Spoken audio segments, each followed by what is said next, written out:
respectant tout ce qui nous entoure, on se prévient de plusieurs maladies. Il faut que notre environnement soit sain pour nous prévenir de plusieurs maladies. Faisons un effort de garder notre environnement propre. Notre environnement comme ici. Nous devons garder notre classe propre. Nous devons éviter de jeter les papiers par terre.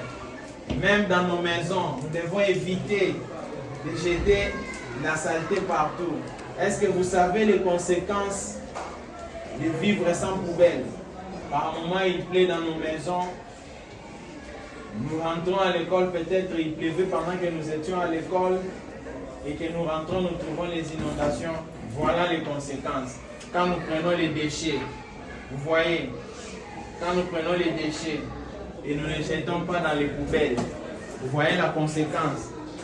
Et généralement, on se plaint, on dit, l'État ne fait rien, regardez, ici il y a les inondations, quand il pleut, nous sommes à l'école, on a peur, on ne sait pas comment arriver. Et pourtant, nous sommes nous-mêmes auteurs par moment des inondations que nous vivons. Nous sommes nous-mêmes auteurs par moment des érosions que vous voyez. C'est pourquoi il nous est conseillé de garder notre environnement sain. C'est-à-dire qu'il faut toujours mettre chaque chose à sa place. Il faut éviter de marcher sur les pelouses. Il faut éviter de couper les arbres. Nous sommes venus nous sensibiliser sur l'éducation environnementale à milieu scolaire. Vous interpellez votre conscience par rapport à l'insalubrité qui est à Kinshasa, notre ville de Kinshasa. Nous avons apporté un manuel. Comme vous êtes déjà en première option déjà, vous avez déjà choisi les options. Donc, je pense que vous êtes déjà assez mature pour comprendre. Demain, alors, Daniel Bouma de demain, quand tu seras gouverneur, il faut beaucoup insister sur la conservation de la nature. On se plaint lorsqu'il pleut et qu'on est à l'école. On s'est dit avant d'arriver à la maison, il y aura des inondations, mes quêtes vont s'abîmer. Mais par moment, c'est nous-mêmes le fait que nous ne conservons pas bien notre environnement et voilà les conséquences. Vous voyez, quand vous êtes dans un taxi bis par exemple, quand nous sommes à l'école ici par exemple, les déchets doivent être conservés où? Oui mon ami. Alors il faut grandir avec cette culture-là parce que c'est vous qui allez gérer le pays ici demain. Nous sommes une ASPEL, nous nous appelons Union des écologistes pour le développement social. Nous travaillons pour conserver la nature, pour conserver notre environnement, pour protéger notre environnement. N'est-ce pas que vous aussi vous devez travailler pour protéger notre environnement? Oui. Très bien, félicitations. Alors acclamez pour vous-même. Alors je vais vous montrer une image. Vous allez m'expliquer cette image. Qu'est-ce que vous comprenez par ça? Oui, mon ami là-bas au fond. Une dégradation. Une dégradation. Waouh! Le mot dégradation, je l'ai appris quand j'étais déjà à l'université. Mais toi en 6e primaire, tu connais déjà la dégradation. Félicitations encore pour toi, mon ami.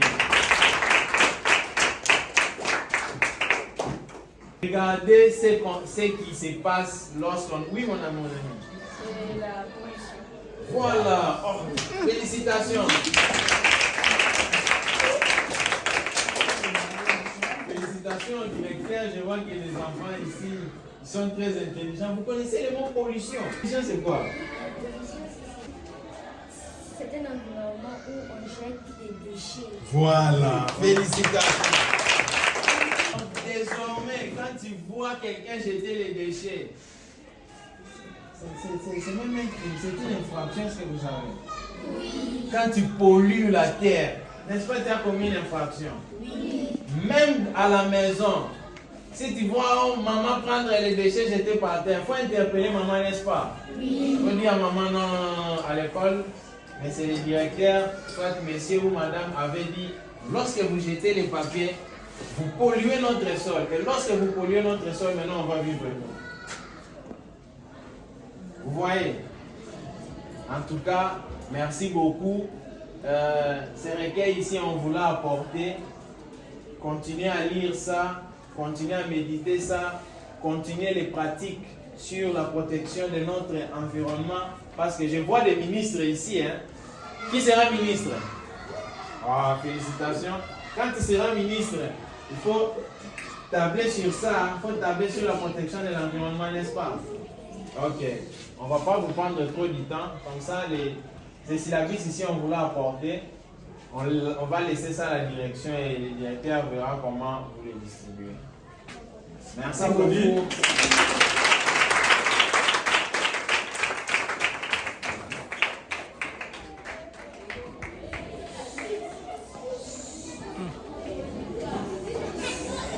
Je vous ai apporté un recueil que vous allez rester lire. Mais au moins, avant que je vous laisse, je vous fais voir un peu cette illustration.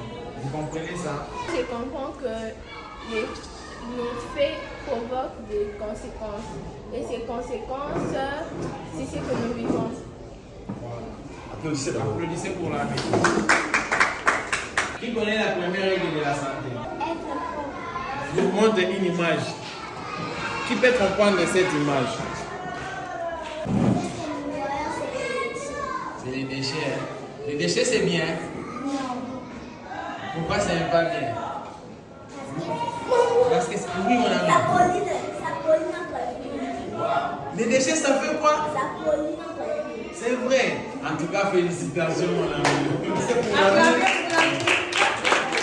Continuez à bien vous entretenir, continuez à être propre. Quand vous-même vous êtes propre, c'est-à-dire là où vous êtes, ça doit aussi être propre. Dans le cadre de nos missions régaliennes, nous, Union des écologistes pour le développement social, aujourd'hui nous sommes là pour lancer notre campagne de sensibilisation sur l'éducation environnementale en milieu scolaire. Alors nous avons sillonné toutes les salles, nous avons édifié les enfants, nous sommes entretenus avec les enseignants, nous leur avons donné ou soit laissé notre recueil qui a résumé l'essentiel de notre mission qui commence ici au complexe scolaire Elisabeth Makanga. Je rappelle que c'est une mission qui va s'étendre dans un premier temps sur toute la ville de Kinshasa et à second plan, nous irons jusque dans le Congo profond, c'est-à-dire toute la province. C'est vraiment une mission noble. Vous voyez aujourd'hui la ville de Kinshasa par exemple, où nous sommes envahis par des inondations, par des érosions. Tout cela, c'est tout simplement parce que nous avons pris de très longs moments sans le respect des normes environnementales. Nous pensons que après cette sensibilisation, le résultat sera favorable afin que notre pays puisse redorer son blason terni.